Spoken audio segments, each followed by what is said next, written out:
F킬라 채널을 약 2년간 운영하면서 한국 주식시장의 지뢰를 열심히 찾는 중이고요. 한국 주식시장의 지뢰를 구체적으로 구분을 해보는 시간을 갖겠습니다.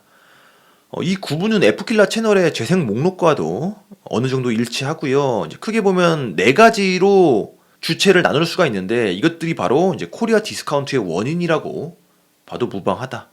부패한 증권사, 기업의 오너 리스크, 이들과 결탁한 금융당국과 유관 부서들, 그리고 종목 추천을 하는 리딩방을 운영하는 사기꾼들, 이 네 가지 지뢰를 저는 코리아 디스카운트의 원인으로 보고 있습니다. 그리고 다른 말로 없어지거나 혹은 개선되어야 될 존재들이라고 생각을 합니다. 먼저 증권사를 보면 또 증권사를 둘로 나눌 수가 있는데 증권사 몸통과 증권사 전문가로 또 나눠보겠습니다. 증권사 몸통에는 해외 IB들의 공매도 창구 역할을 하고 사모펀드를 담당하는 PBS 부서와 또 부동산 PF 부서 등이 있고요. 또 다른 한 꼭지는 증권사 전문가들이죠. 리포트를 작성하거나 언론사를 돌면서 투자들을 미스리딩하면서 잘못된 길로 인도를 하면서 이제 증권사의 이익을 추구하는 못된 전문가들입니다.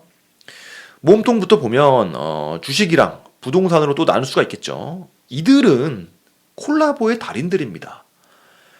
주식 쪽을 보면 이제 슈퍼리치들과 연결이 돼서 그들의 시드를 받아서 불법 공매도 혹은 사모펀드 같은 작전을 펼치고 있고, 이들은 당연히 정치권이랑도 콜라보를 합니다. 이 방면으로 이제 정치인으로서 가장 유명한 사람을 예로 들면은 이제 MB 일가를 들 수가 있겠죠. 실제로 이명박과 이상득의 아들 이지형 씨가 싱가포르의 브림이라는 헤지펀드에서 1억 달러 상당의 자금을 운용했던 구체적인 정황도 있었고요. 그리고 정치권으로 뻗어나간 연결고리는 또 검찰이랑 대형 로펌과도 연결이 돼서 사법계랑도 연결이 되어 있겠죠. 연결이 안 되어 있다면은 이미 수사를 했어야 됩니다. 그리고 수사할 것들이 산적해 있어요. 절대 국민들이 아무리 난리를 쳐도 수사를 하지 않죠. 가만히 내버려 두는 이유는 바로 연결이 되어 있기 때문입니다. 이익 공동체란 뜻이고요. 이런 식으로 연결을 지으면 점점 범위는 확대될 수밖에 없고, 우리가 인지하지 못하는 숨은 주체들도 당연히 있을 거라는 추측입니다. 증권사 안에서 주식 관련된 기술들을 보면 불법 공매도, 불법 사모펀드, 기술 특례 상장 같은 사기 상장을 통해서 돈을 버는 공모 시장 등이 있을 것이고요. F킬라는 최근에는 불법 공매도에 초점을 맞추고 있는데 실제로는 제보가 가장 많이 들어오는 분야는 바로 공모 시장입니다.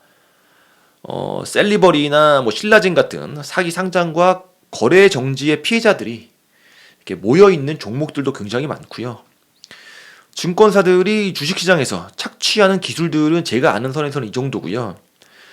증권사의 또 다른 주요 수익원인 부동산도 한번 보겠습니다. 최근에 말도 많고 탈도 많은 부동산 PF가 있죠. 주식이랑 부동산이라는 쌍두마차로 증권사는 돈을 국민들로부터 착취하는 구조라고 할 수가 있고, 주식 쪽이 해외 IB랑 대주주랑 이제 콜라보를 해서 사기를 쳤다면은 부동산 PF는 건설사나 시행사 쪽으로 뻗어나가는 완전히 다른 영역인 것이고, 전국적으로 대규모로 피해가 이루 말할 수 없는 분야다. 정말 사회적으로 굉장히 심각한 문제다. 또 이쪽을 보면은 LH 같은 공기업이 또 착취의 플랫폼으로서 역할을 하고 있고요. 진짜 가장 무서운 거는 부동산 개발을 위한 대출의 단계에서부터 건물이 완공이 될 때까지 각 단계마다 착취 집단이 자리를 잡고 있고, 또 그들의 배를 채우기 위해서 어떻게든 국민들의 지갑에서 최대한 많은 돈을 털어내야 되는 구조라는 거죠. 이게 진짜 무섭습니다. 물론 주식 쪽도 크게 다르지는 않지만 부동산이 특히 더 무서운 게, 어쨌든 착취되는 주체인 국민들의 반대 극부에는 부당 이익을 취하는 사람들이 있는 것이고요. 대충 건물이 지어지는 과정만 생각을 해봐도 대한민국의 아파트 값이 왜 이렇게 비싼지 그 근본적인 이유를 알 수가 있습니다. 그렇게 부동산 값을 올리기 위해서 언론사도 역할을 하고 있고, 결국 이들의 단합에 의해서 지어진 아파트를 폭등한 가격에 우리는 사고 있는 것이고, 거기서 우리는 더 상승하기를 기대하죠. 참고로 저는 무주택자입니다. 우리에 포함되지 않지만 어쨌든 국민들이 집을 사잖아요. 그런 식으로 아파트 값은 계속 올랐던 겁니다. 증권사로부터 시작을 해서 착취를 위한 조직들이 꼬리에 꼬리를 물고 존재하는 상황이고요. 최소한 누가 우리를 착취하는지 정도는, 이 구조 정도는 알고 있어야 된다라고 저는 생각을 합니다. 한국에는 필요 이상의 수많은 증권사들이 존재하고 불법 공매도나 부동산 PF 같은 기술로 상식 밖의 돈을 벌고 있고요. 개인적인 생각으로는 증권사가 가장 똑똑하고 또 치밀한 사회 악이 아닌가. 최근에 부동산 PF로 인한 파산과 붕괴가 현재 진행형에 있는데 어쩔 수가 없는 게 부동산 값이 천정부지로 끝없이 올라야만 이게 유지가 되는 구조이기 때문에 국민들이 부동산 값을 더 올려주거나 더 비싼 값에 아파트를 사주거나 그렇지 않으면 정리가 되어야 되는 상황인데 현재 부동산 값은 이제 하락세죠. 그러다 보니까 이제 파산이 되는 겁니다. 현재 건설사들은 지어져도 수익이 안 나서 문제, 안 지어지면 빚을 아예 못 갚아서 문제가 되기 때문에 파산이 예정되어 있고요. 건설사들이 파산을 하면 증권사들은 빌려준 돈을 못 받으니까 또 문제가 되는 거죠. 이래서 도미노 파산이라고 하는 겁니다. 재정이 안 좋은 증권사는 또 파산을 할 수밖에 없고요. 너무나도 많은 건설사가 한국에 있고 또 너무나도 많은 증권사가 한국에 있는데 얼마나 오랫동안 국민들의 돈을 빼먹었을 것이고 현재 선진국인 대한민국의 국민들은 아이러니하게도 살기가 너무나도 팍팍하다. 그 이유는 위에서 이야기했듯이 집값이 너무 비싸기 때문입니다. 집을 사도 힘들어지고 집을 안 산다고 해도 전세값이 너무 비싸고 월세값도 비싸기 때문에 국민들은 전반적으로 힘들어질 수밖에 없습니다. 네, 이렇게 증권사의 몸통에서 일어나는 착취 행각을 알아봤고요. 또 증권사 전문가들도 착취의 한 축을 담당하고 있습니다. 증권사의 전문가들은 말 그대로 증권사에 소속이 돼서 증권사의 이익에 부합되는 방향으로 투자자들을 미스리딩하는 역할을 담당하는 사람들인데 직접적으로 투자자들을 설득하는 사람들이기 때문에 늘 투자자들은 이들에게 배신감을 느낄 수밖에 없다. 염승환을 대표로 써놨는데 염승환은 영업사원이죠. 또 애널리스트도 있고 영업사원도 있는데 염승환은 영업사원입니다. 방송을 너무 잘해서 영향력이 높아졌고 그러다 보니까 이베스트 증권사가 이런 전문가를 이용한 사례입니다.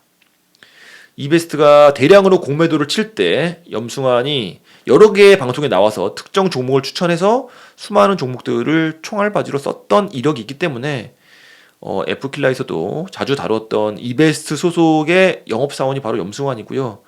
이 사람이 주로 활동한 곳이 바로 3프로TV입니다. 염승환 말고도 상장 폐지될 종목을 좋은 주식이라고 투자자들에게 추천을 했던 한병화가 있고요. 역시 투자자들을 총알바디로 썼던 사례라고 할 수가 있고요.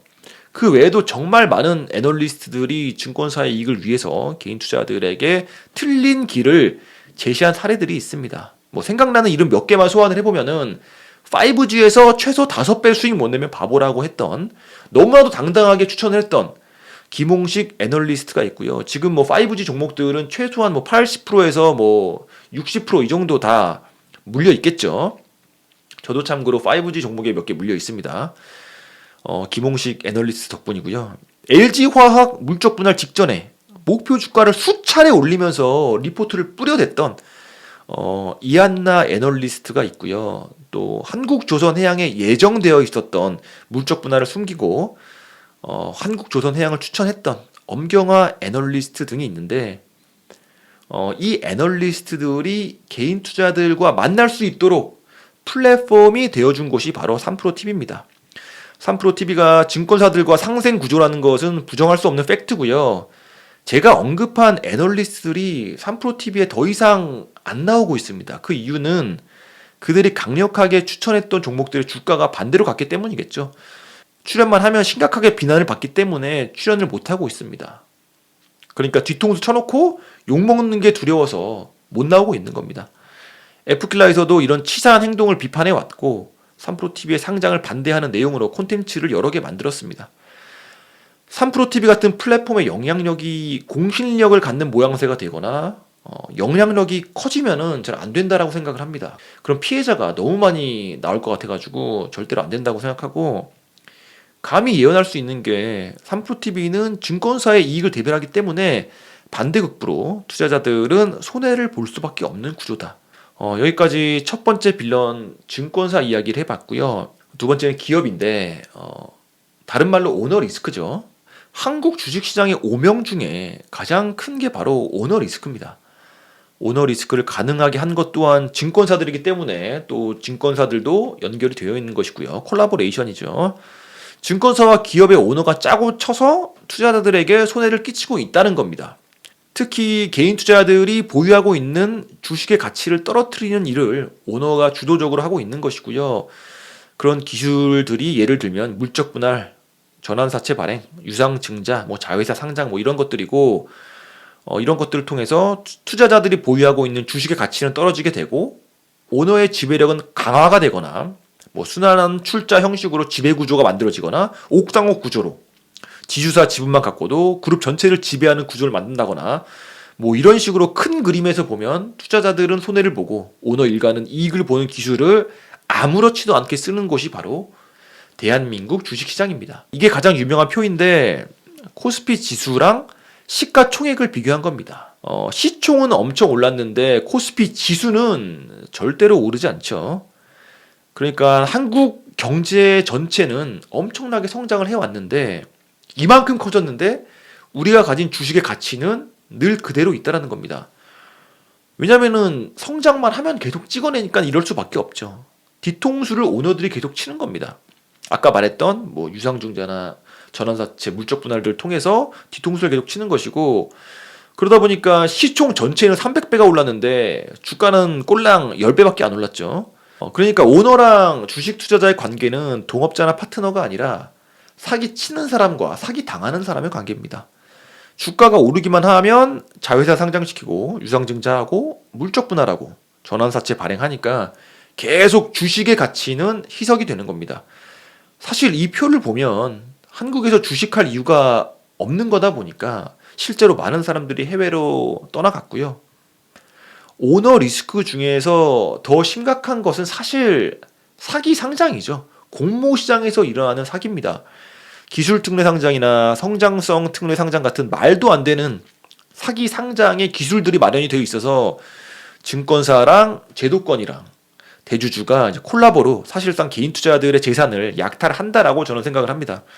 기술 특례 상장은 돈을 못 버는 회사들도 기술이 있다라고 회사에서 주장을 하면 상장을 시켜주는 것이고 성장성 특례 상장도 돈을 전혀 못 버는 회사가 성장 가능성이 있다고 본 회사에서 주장을 하면 그냥 상장을 시켜주는 겁니다. 심사를 하는 기관이나 상장을 주관하는 증권사는 손해를 보는 경우는 거의 없습니다. 늘 손해는 다수의 개인 투자자들이 보는 구조고요. 대주주들이 대담하게 SNS나 미디어를 통해서 회사를 홍보하고 투자를 독려한 뒤에 돈을 끌어 모아서 자금을 횡령하는 경우도 굉장히 많습니다. 이런 언론 플레이를 굉장히 많이 합니다. 그래가지고 톡방이라든지 자기만의 그룹을 운영하면서 거기서 투자자들을 계속 미스리딩을 합니다. 호도를 하고 거짓말을 하고 그래서 계속 자금을 끌어모으는 그런 기술을 쓰고 있습니다. 특례 상장한 뒤에 거래 정지가 된 회사도 굉장히 많고요. 에프킬라에서는 셀리버리 같은 회사의 내막을 고발한 컨텐츠가 있고요. 역시 제보를 통해서 자료의 내막을 알 수가 있었습니다. 최근에 각별히 주의해야 될 것은 바로 스펙 상장된 회사입니다. 스펙 상장이나 방법으로 상장된 회사는 굉장히 위험할 수가 있어요. 전 이것도 사기 상장이라고 생각을 하는데 이게 보면은 이제 페이퍼 컴퍼니를 먼저 상장을 시킨 다음에 그 다음에 실제 회사를 인수하는 방식인데 꼼수죠. 정상적인 상장과는 달리 이제 복잡하게 준비해야 될 것들과 규제를 피할 수가 있기 때문에 손쉽게 스펙 상장을 노리는 경우가 많아지고 있고 한마디로 우회 상장입니다. 노력 없이 빠르게 상장시킬 수 있어서 이 방법을 택한다는 사실만으로도 개인 투자자 입장에서는 매우 위험한 상장 방식이다. 투자자들을 보호하는 검증 절차가 부실하다라는 거고요. 당연히 위험하다라고 볼 수 있고 실제로 적자 기업이 절반 이상이라고 합니다. 당연히 추후에 스펙 상장에 폐해가 대두될 거라고 저는 의심치 않고요. 3프로TV도 이런 스펙 상장을 통한 상장을 호시탐탐 노리고 있는 상황입니다. 한국 시장은 최우선적으로 오너라는 개념부터가 재정의되어야 하고 또 누구든지 보유 지분만큼 영향력을 행사할 수 있도록 변해야 한다. 여기까지가 기업에 관련된 지뢰 내용이었고요. 세 번째는 바로 제도권이고 다른 말로 금융당국이죠. 현재 우리가 제도를 수정해 달라고 요청을 하는데도 절대로 들어주지 않는 곳이 바로 대한민국의 금융당국이고, 저는 코리안 디스카운트의 최대 지분이 바로 제도권 때문이라고 생각을 합니다. 그 이유는 원인 제공자라는 거죠. 감독을 해야 될 기관이 감독을 하지 않으니까 사기꾼이 판을 치게 되는 것이고, 또 사회 구성원을 보호하는 게 아니라 증권사의 이익을 대변하고 또 그들과 밀접하게 연관이 되어 있기 때문에 이들이 제일 큰 문제다. 실제로 인사적인 부분에서 인적 교류도 많다라고 하고요. 서로의 이익을 보전해주기 용이한 구조이기 때문에 사실상 이들은 갈아엎지 않고서는 한국 주식시장의 체질이 개선되는 것은 불가능에 가깝다. 불법 공매도를 퇴치하기 위해서 개선안을 마련하는 과정도 전혀 진행이 되고 있지 않고요. 여러 차례 공매도 제도 개선 토론과 발표를 통해서 개인 투자자들은 이복현 금감원장의 의지가 없음을 누차 확인할 수 있었고요. 김주현, 김소영 금융위원회의 리더들도 역시 움직이지 않는 것을 목격했고, 한국거래소 직원이 몇 차례 공매도 전산화는 불가능하다라는 핑계를 듣고서 분노를 해야 했습니다. 사실 그들에게 해달라고 요청을 한 것보다는 근본적으로 금융 이 시스템 체계를 갈아엎어야 된다. 지금 금융당국의 상태랑 리더들을 봤을 때 공매도 제도 개선은 불가능해 보이고 혁명 수준의 개혁이 반드시 필요해 보인다. 그러니까 증권사가 변하는 것도 중요하고 오너리스크에 대한 문제도 심각하지만 최우선적으로 금융당국이 변해야만 한다. 반대로 말하면 금융당국만 제 역할을 한다면 증권사랑 오너들은 따라서 변할 수밖에 없을 것이다. 윗물이 더럽기 때문에 아랫물도 계속 더러워지는 상황이고요. 마지막은 사기꾼입니다. 리딩방 같은 사기꾼들이 너무 판치고 있다는 거고요. 뭐 이 와중에는 김정한 같은 전문가랍시고 선행매매를 하는 그런 사기꾼들도 있겠죠. 앞에서 언급한 세 가지보다는 뭐 작은 스케일이지만 정말 이들이 사회 악이고 금융시장 전반에 암세포처럼 퍼져 있는 게 바로 사기꾼들입니다. 사진을 보시면 김영희 교수님을 사칭을 해서 채널을 만든 건데, 잘 모르는 어르신들은 이런 유혹에 넘어가서 피해를 보기가 쉽다는 것이고, 사실 김영희 교수도 잘 모르잖아요. 근데 이런 김영희 교수를 사칭해서 또 사기를 치고 있다는 겁니다. 이런 채널이 수천 수만 개에 달하고 있는 것이 현실이고요. 뭐 모든 네임드 전문가들은 수백 개 이상의 사칭된 채널들이 존재합니다. 사기꾼들의 기술도 날로 좋아져서 AI 같은 기술을 이용해서 입모양도 똑같이, 목소리도 똑같이 영상을 만들고 있는 게 현재 상황이고, 정말 각별히 조심하지 않으면 당하기 쉽다. 이 영상들이 의심을 거둬들이게 했습니다. 안녕하세요. 조인성입니다. 박순혁 교수님의 QF 어린이재단 개최에 감사드리며 안녕하세요. 저는 송혜교입니다. 교수님의 QF 어린이 기금회를 진심으로 감사드리며 투자자는 곧바로 4천만 원을 보냈습니다. 세상에 내가 조인성이 예뻐하거든요. 와, 이렇게 연예인들조차 박순혁 씨를 지지하는구나. 네, 여기까지 오늘은 한국 주식시장의 지뢰들을 네 가지로 구분을 해봤고요. 또 제가 모르는 한국 주식시장의 지뢰가 있다면 제보를 부탁드립니다. 오늘은 여기까지고요. 도움이 되셨다면 구독과 좋아요 부탁드립니다. 감사합니다.